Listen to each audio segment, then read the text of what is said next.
experience every moment through our voice. গল্পে খুঁজে পাবে ভালোবাসার স্পর্শ। মেঝেতে পড়ে ঝনঝন শব্দ তুলল তরোয়াল দুটো। অমনি ধরফড়ে উঠে বসল বণিক। চোখ মেলে নিজের এত কাছে বেগমকে দেখে হকচকিয়ে গেল সে। ভুল দেখছে নাকি? চোখ তুলে আবারও তাকালো তার দিকে। বিরক্ত হলো বেগম, রাগান্বিত স্বরে বলল, উঠে নামাজ পড়ে নিন। কথা বলল না বণিক। হুট করে ঘুম ভাঙাতে সে এখনো বুঝে উঠতে পারছে না জোবিয়া কেন তার কাছে এই সাত সকালে। চুপচাপ বসে কিছুক্ষণ মাথা চুলকে মনে করতে সক্ষম হলো সব কিছু। দ্রুত উঠে দাঁড়িয়ে সন্দিহান চোখে কারাগারের বাইরের দিকটা দেখে নিয়ে ফিসফিসিয়ে বলল, তোমাকে মুক্ত করলো কে? কেউ নয়। তাহলে তুমি বেরোলে কিভাবে, আর এত শক্ত তালা খুললে কি করে? বেগমের চোখের ইশারায় বোঝালো পাশের কারাগারে নজর দিতে। প্রায় সঙ্গে সঙ্গে ঘুরে তাকালো বণিক। সৈনিকের করুণ অবস্থা দেখে চোখ দুটো বড় বড় হলো স্বাভাবিকের তুলনায়। বেগমের দিকে চেয়ে হতবাক কণ্ঠে শুধালো, এদের এই অবস্থা তুমি করেছো? হ্যাঁ, অনেক প্রশ্ন করে ফেলেছেন। এখন উঠে নামাজ পড়ে নিন, আমি আসছি। বলেই সামনের দিকে পা বাড়ালো সে। চমকে উঠল বণিক, উত্তেজিত স্বরে বলল, আরে আরে, করছোটা কি? এটা কি তোমার নিজের মহল নাকি যে যখন ইচ্ছে এদিক ওদিক চলে যাবে? কটমট করে তাকালো বেগম, কিঞ্চিত ঝাঁঝালো স্বরে বলল, আপনার কাজ আপনি করুন না। আজান দিলে সবাই উঠে পড়লে আর নামাজ পড়তে পারবেন না। তা না হয় পড়ছি, কিন্তু তুমি এই ভোরে যাচ্ছটা কোথায়? আবার সুলতানের কাছে যাচ্ছ নাকি অপমানিত হতে? খুন করতে যাচ্ছি। সোজা উত্তর বেগমের। কি? কার খুন করতে যাচ্ছ? শেহজাদি দাঁড়িয়ার? না, কাল রাত পর্যন্ত ভুলছিলাম আমি। সম্পর্কের মাঝে তৃতীয় ব্যক্তির আগমন ঘটলে দোষটা অবশ্যই তৃতীয় ব্যক্তির নয়। সর্বপ্রথম দোষটা হচ্ছে প্রথম ব্যক্তির, যে কিনা অন্ধ হয়েছিল দ্বিতীয় ব্যক্তির প্রতি। আর সর্বশেষ দোষটা দ্বিতীয় ব্যক্তির, যে কিনা নিজের জীবনের প্রথম ব্যক্তি থাকার পরেও তৃতীয় ব্যক্তিকে প্রবেশ করার সুযোগ করে দেয়। দাঁড়িয়ে যেহেতু তৃতীয় ব্যক্তি, তাই তার কোনো দোষ দেখি না আমি। হত্যা করার তো প্রশ্নই আসে না। হতবুদ্ধির ন্যায় চাইল বণিক, বিস্মিত কণ্ঠে বলল, তাহলে? আচমকা যেন পরিবর্তন হতে শুরু করলো বেগমের মুখভঙ্গি। চোখ দুটো জ্বলে উঠল ভয়ানকভাবে। দৃঢ় কণ্ঠে বলল, মৃত্যুই যদি সমাধান হয়, তবে প্রথম এবং দ্বিতীয় ব্যক্তি বিলীন হোক। মৃত্যু হোক ভালোবাসার, মুছে যাক প্রতারণা। মানেটা কি? শেহজাদিকে মারবে না তো কাকে মারতে যাচ্ছ? হাসল বেগম। বড় রহস্যময় ঠেকল সে হাসি। মেঝেতে ঝুঁকে পড়ে তলোয়ার তুলে নিল সে। হিজাবের একাংশ ছিঁড়ে তলোয়ারের হাতল বেঁধে নিল ডান হাতের সাথে। সামনে এগোতে এগোতে বলল, পালিয়ে যান মহল ছেড়ে। আর তুমি? আমাকে নিয়ে ভাবতে হবে না। তোমাকে ছাড়া কিছুতেই যাব না আমি। জেদি কণ্ঠ বণিকের। রাগান্বিত দৃষ্টিতে ফিরে তাকালো বেগম। কয়েক পা এগিয়ে এসে হেসে বলে উঠল, এখানে থাকলে মরে যাবেন আপনি। তোমার সাথে মরতে আমার সমস্যা নেই, কিন্তু একা একা ফিরে যাব না আমি। অতিশয় বিরক্ত বোধ করলো বেগম। মহা মুসিবতে পড়া গেল তো। একজন তাকে মারতেও তোলা হয়ে উঠেছে, আরেকজন আবার বাঁচাতে চাইছে। আশ্চর্য! বিরক্ত কণ্ঠে বলে উঠল, ঠিক আছে, নামাজ আদায় করুন আগে, তারপর দেখা যাবে। সম্মতি দিল বণিক। তৎক্ষণাৎ সেই স্থান ত্যাগ করলো বেগম। আজানের শব্দ কানে এলো হাঁটতে হাঁটতেই। নিজের আন্দাজ মতো এগিয়ে যাচ্ছে সে। হঠাৎ নিজের বাম হাতে সামান্য ব্যথা অনুভব করলো। তাকাতেই বুঝতে পারলো কাল রাতে কামড়ে ধরার ফলে বেশ খানিকটা ক্ষত হয়েছে। কি জঘন্য লাগছে দেখতে! দাঁত দেবে গেছে মাংস পর্যন্ত। বিচলিত হলো না সে। ব্যথাকে অগ্রাহ্য করে প্রতিটা কামড়া লক্ষ্য করতে লাগলো। সারি সারি অনেকগুলো কামড়া, কিন্তু কোনটা কার বুঝে ওঠা দায়। কামরা সবগুলোই রাজকীয়ভাবে সাজানো, তবে দুটো কামরা একেবারে ভিন্নভাবে তৈরি। অতি রঞ্জিত সাজসজ্জায় ভরপুর দ্বারগুলো। একটা দ্বার সামান্য খোলা পেয়ে খুব সাবধানে এগিয়ে গেল সেদিকে। উঁকি দিতেই নজরে এলো নামাজরত শেহজাদি দাঁড়িয়া। আশেপাশে কোনো সৈনিক নেই, সেবক সেবিকা নেই, শুধু তার খাস সেবিকা তারই পেছনে বসে নামাজ আদায় করছে। অবাক হলো সে, সুলতান নেই, নিজের অবৈধ প্রেমিকাকে ছাড়া ঘুম হচ্ছে নাকি তার। মাথায় দরদর করে রাগ উঠে গেল, ভুলে গেছে কিছুক্ষণ আগে নিজের বলা কথাগুলো। হাত চুলকাচ্ছে দাঁড়িয়াকে হত্যা করার জন্য। তাকে বেঁচে থাকতে দেখে কিছুতেই শান্তি পাচ্ছে না সে। তখনই সে উপলব্ধি করলো তৃতীয় ব্যক্তিকেও মরে যাওয়া উচিত। এরা বেঁচে থাকলে আবারও কোনো ভালোবাসার মৃত্যু হবে প্রতারণার শিকারে। হিতাহিত বোধ শূন্য হয়ে এগিয়ে যেতে ধরল, কিন্তু শেষদারত দাঁড়িয়াকে দেখে পুনরায় পিছিয়ে এলো। অপেক্ষা করতে লাগলো নামাজ শেষ হবার জন্য। হাতের তরোয়ালটা যেন রক্তে গোসল করতে উতলা হয়ে উঠেছে। অপেক্ষা করতে করতে যখন সে বিরক্তির চরম শিখরে পৌঁছেছে, ঠিক তখনই পাশের কামরা থেকে ভেসে এলো একটি সুমধুর কণ্ঠস্বর। সুরা ফাতিহা পাঠ করছে কেউ। কণ্ঠের মালিককে চিনতে বিন্দু মাত্র কসরত করতে হলো না তাকে। মন্ত্রমুগ্ধের ন্যায় এগিয়ে গেল সে। দ্বার কিঞ্চিত ফাঁকা করতেই নজরে এলো সুলতানের মুখখানা। নামাজে দাঁড়িয়েছে সে, কি নিষ্পাপ তার মুখখানি। চাইলেও বিন্দুমাত্র নজর এই দিক ওদিক করতে পারল না বেগম। সম্মোহিত ব্যক্তির ন্যায় ঠাঁই দাঁড়িয়ে রইল সুলতানের দিকে চেয়ে। কতক্ষণ পেরিয়েছে তার জানা নেই। হুঁশ জ্ঞান সব যেন খুইয়ে বসেছে সে। আচমকা পেছন থেকে কেউ সজোরে ধাক্কা মারতেই দ্বার ঠেলে কামরার ভেতরে আছড়ে পড়ল সে। ধপাস করে শব্দ হলো। তালোয়ারটা হাতের সাথে বাঁধা থাকায় ছুটল না ঠিকই, কিন্তু একটুর জন্য তার কপালের নিচে পড়েনি। মেঝেতে কপাল লেগে ফুলে উঠল মুহূর্তেই। ব্যথাতুর ধ্বনি তুলে ফিরে তাকালো সে। দ্বারের সামনে রাগে ফুঁসছে দাঁড়িয়া। ধাক্কাটা যে সেই মেরেছে এতে কোনো সন্দেহ নেই। দ্রুত সালাম ফিরিয়ে পেছনে ফিরতেই এমন দৃশ্যে অবাক হলো সুলতান। হতবাক স্বরে বলল, ওকে এখানে এনেছো কেন দাঁড়িয়া? আমি? তোমার মনে হয় একে আমি এনেছি? এই মেয়েটাকে বাঁচিয়ে রাখাই ভুল হয়েছে। তাহলে ও এখানে কিভাবে এসেছে? কারাগারে তো তালা লাগানো ছিল, তাই না? আমি নামাজ পড়ছিলাম, নামাজ শেষে ভাবলাম তোমাকে একবার দেখে যাই। এসে দেখি এই মেয়েটা বেহায়ার মতন তোমার দিকে তাকিয়ে আছে। ও লুকিয়ে লুকিয়ে তোমাকে দেখছিল সাজাইন। নিমেষেই রাগ ফুটে উঠল সুলতানের চোখে মুখে। বেগমের দিকে হিংস্র দৃষ্টি ফেলে বলল, কারাগার থেকে বেরিয়েছিস কিভাবে?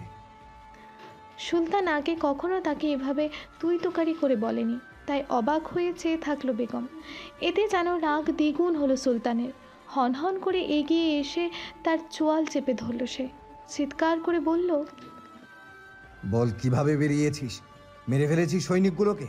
তালা ভেঙে এসেছিস? উত্তর না পেয়ে পুনরায় চেঁচিয়ে উঠল সে। আশিকের সাথে থাকতে ভালো লাগছিল না বুঝি? কেন এসেছিস এখানে? হতবাক বেগম কথা বলতে ভুলে গেছে যেন। টলমল চোখে চেয়ে থাকা ব্যতীত কিছুই বলতে পারল না সে। ভেঙে গেছে তার শক্ত মনোভাব। বিস্ময়ের চরম শিখরে পৌঁছালে বোধহয় মানুষ কথা বলার শক্তি হারায়। দাঁড়িয়ে দাঁড়ানো শেহজাদে দাঁড়িয়ে খুশি মনে এগিয়ে এলো ভেতরে।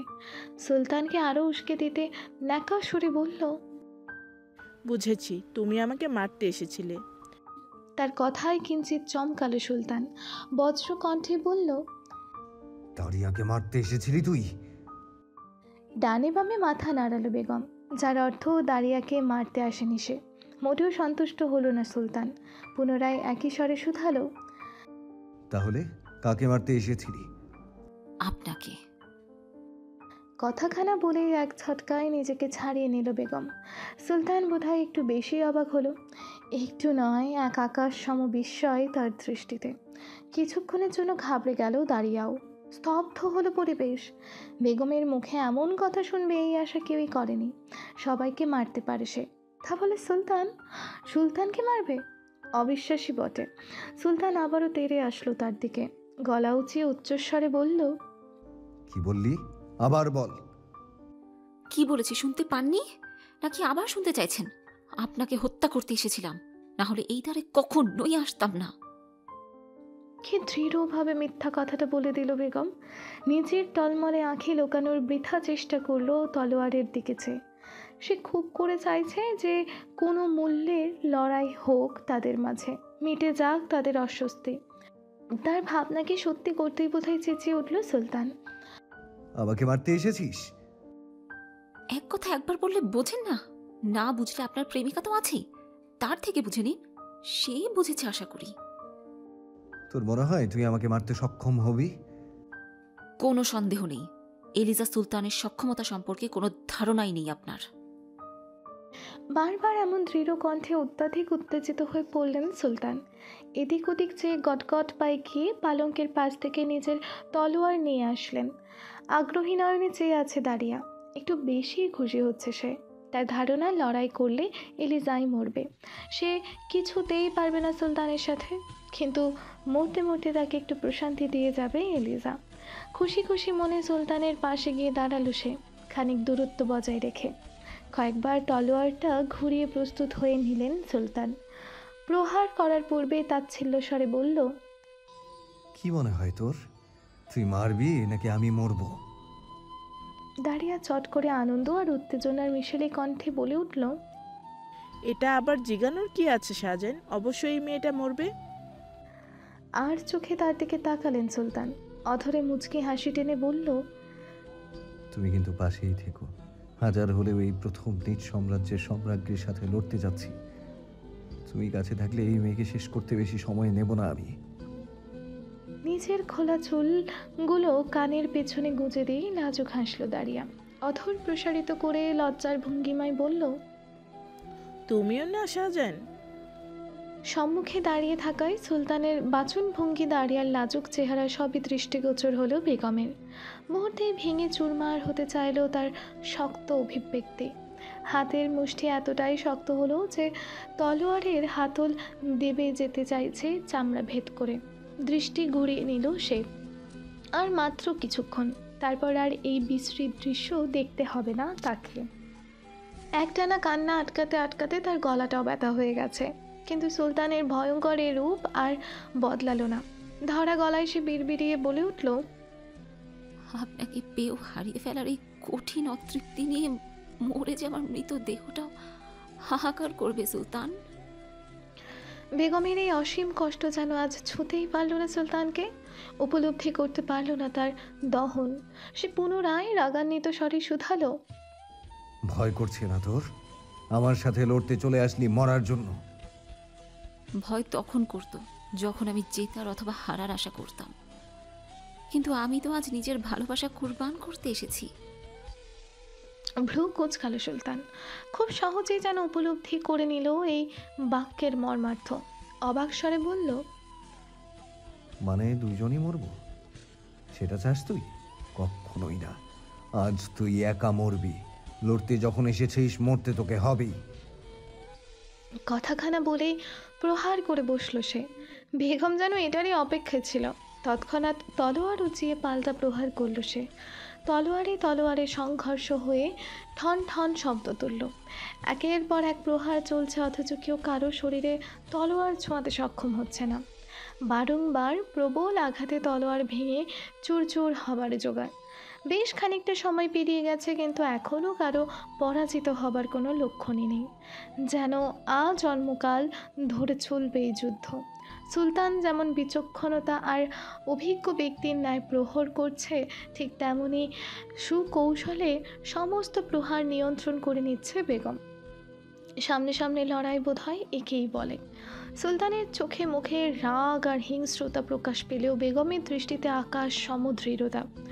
নিজের উদ্দেশ্য হাসিল করতে সে কতটা তৎপর তা তার অস্ত্র চালানোর কৌশলেই বলে দিচ্ছে। ঘরময় শুধু অস্ত্রের ঠন ঠন শব্দ ব্যতীত কিছুই শ্রবণগোচর হচ্ছে না। হতবুদ্ধির ন্যায় দেখে যাচ্ছে শেহজাদি দাঁড়িয়া। আবারও ভুল প্রমাণিত হলো তার ধারণা। এলিজার যুদ্ধ কৌশলের সুনাম সে আগেও শুনেছে, কিন্তু এতটাও আশা করেনি সে। ভেবেছিল সুলতান সহজেই তাকে পরাজিত করে ফেলবে। কিন্তু এই কি, সুলতান না হয় তাকে ভালোবাসে না তাই এমন শক্ত প্রহার করছে তার উপর, কিন্তু সে তো বাসে, তবু এমন দৃঢ় প্রহার। সে কি সত্যিই মেরে ফেলতে চাইছে শাহজাহানকে? এবার খানিক বিচলিত হয়ে পড়ল সে। চিন্তিত হয়ে উঠল সুলতানের জন্য। এভাবে লড়াই চলতে থাকলে দুজনেই মরবে, কিন্তু শাহজাহানকে তো বাঁচতে হবে। সে খুব বেশি ভালোবাসে শাহজাহানকে, তাকে ছাড়া কিছুতেই থাকতে পারবে না। শাহজাইন এমন একজন পুরুষ যাকে দেখার পরেই তার আজীবন বিবাহ না করার দৃঢ় সংকল্প ভেঙে চুরমার হয়েছে। নতুন স্বপ্ন বেঁধেছে এই পুরুষটাকে নিয়ে। সে গটগট করে নিজ কামরায় গিয়ে নিজের তলোয়ার নিয়ে এলো। তখনও সামনে লড়ে যাচ্ছে দুজন, হাঁপিয়ে উঠছে দুজন, কিন্তু কারোর পরাজিত হবার কোনো লক্ষণ নেই। তাদের দিকে এগোতে নিলেই প্রায় হুড়মুড় করে কামরার ঢুকে পড়ে বণিক। ছুটে এসে উত্তেজিত কণ্ঠেই বলল, এসব কি করছো জোবিয়া? থেমে যাও, তলোয়ার লেগে যাবে যে কোনো সময়। কারাগার থেকে কোনো মতে পালিয়ে এই পর্যন্ত এসেছে সে। সেবকের পোশাক শরীরে থাকায় একটু সুবিধাই হয়েছে। শেহজাদের কামরা চিনত সে, তাই সোজা এখানে আসতেই চক্ষু যেন চড়ক গাছ। মহলে সবাই উঠে পড়েছে, যে কোনো সময় এখানে চলে আসতে পারে। বেগম আর সুলতানের ভাবগতি দেখে মনে হলো না তার কথা তারা শুনতে পেয়েছে বা থামবে আজ। তাই দ্রুত গিয়ে দাঁড় ভিড়িয়ে দিল যেন বাইরের কেউ এই দৃশ্য দেখতে না পারে। পুনরায় উত্তেজিত কণ্ঠে বলল, কি করছো তোমরা? দুজন দুজনকে হত্যা করবে নাকি? বন্ধ করো এই লড়াই। কে শোনে কার কথা? তার কথায় কোনো ভ্রুক্ষেপই করল না বেগম, কিন্তু সুলতানের মনোযোগ নষ্ট হলো। হুট করে সে ফিরে তাকালো তার দিকে। অমনি সুলতানের দিকেই তরোয়ার চালিয়ে দিল বেগম। আঁতকে উঠল দাঁড়িয়া। সে চিৎকার করতে নিতেই আচমকা তলোয়ার ঘুরিয়ে নিল বেগম। চোখের দৃষ্টিতে দৃঢ়তা হারিয়ে স্থান পেল অগণিত মায়া। তলোয়ারের দিকে পরিবর্তন হয়ে সুলতানের পেটের পাশ ছুঁয়ে গেল তার, অথচ সুলতানের শরীরে একটা আঁচড় পর্যন্ত কাটল না। দুফোঁটা অশ্রু ঝরে পড়ল বেগমের চোখ বেয়ে। নিজ মনে মনে মেনেই নিল নিজের অক্ষমতা। যাই হোক না কেন, সুলতানকে আঘাত করতে পারবে না সে। কিন্তু আজ বোধ হয় কাউকে না কাউকে দিতেই হতো নিজের প্রাণ। লেখা ছিল কারো মৃত্যু। সুলতানের দৃষ্টিতে তখনও হিংস্রতা বিদ্যমান। লড়তে লড়তে আচমকা বেগম এইভাবে তলোয়ার ঘুরিয়ে দিক পরিবর্তন করাতেই নিজের সর্বশক্তি দিয়ে চালানো তলোয়ার নিয়ন্ত্রণ করতে ব্যর্থ হলো সুলতান। বেগমের তলোয়ার যখন মেঝেতে পড়ে ঝনঝন শব্দ তুলল, ঠিক তখনই সুলতানের তলোয়ারটা শরীরে গেঁথে গিয়ে এফোর ওফোর হলো। তাজা রক্ত ছিটকে এসে লাগলো সুলতানের চোখে মুখে। আকস্মাৎ ঘটনায় হতভম্ব হলো সুলতান নিজেও। সে ভাবেনি এই মেয়েটা হুট করে তলোয়ার ঘুরিয়ে নেবে, হাত থেকে ফেলে নেবে নিজের তলোয়ার। মৃত্যুর কঠিন শ্বাস নিয়ে স্তব্ধ হলো পরিবেশ। দ্বারের কাছে দাঁড়িয়ে থাকা বণিকের দৃষ্টি শূন্য হলো। কয়েক মুহূর্তের জন্য যেন থমকে গেল তার পৃথিবী।